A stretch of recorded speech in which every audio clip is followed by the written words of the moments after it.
Первый, а теперь уже ежегодный культурно-туристический форум собрал гостей из различных стран. В числе участников представители регионов России, Румынии, Беларуси и даже США. Всех объединяет одна цель – наладить контакт с динамично развивающейся республикой.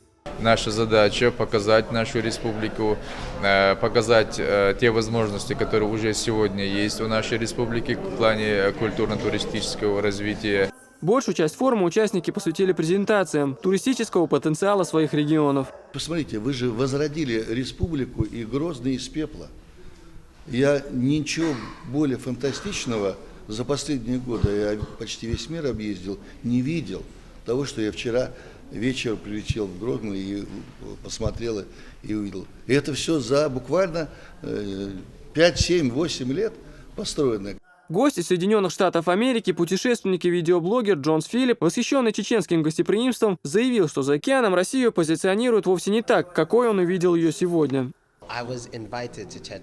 Народ Чечни очень дружелюбный, нету совершенно бездомных на улицах, это очень важно. А также хотел бы отметить семейные ценности, то есть если кто-то поступает плохо, то винят во всем не только его одного, но также и всю семью. Мне кажется, что это укрепляет, во-первых, семейные связи, во-вторых, помогает заставить людей вести себя таким образом, как необходимо. Это таким образом упрочивает и сообщество целиком.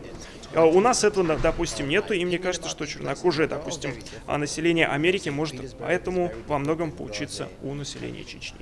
После представления докладов участники форума разделились на две группы. Они обсудили вопросы международного сотрудничества и развития туризма. Сегодня, наверное, самое главное, и чему и служат подобные форумы туристские, форумы культурные, это объединить свой культурный потенциал, объединить свой туристский потенциал, исторический, культурный, архитектурный, инфраструктурный, инвестиционный. И объединив эти потенциалы, возможно создать некий единый культурно-туристский продукт.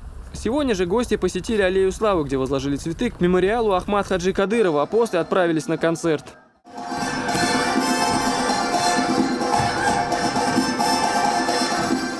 Программа пребывания участников форума довольно обширна. Уже завтра они посетят спортивно-туристический комплекс Кизиной-Ам, а после отправятся на экскурсию по чеченской столице и проведут круглый стол по вопросам развития туризма. Асан Эльбукаев, Хаважи Мунаев. Новости.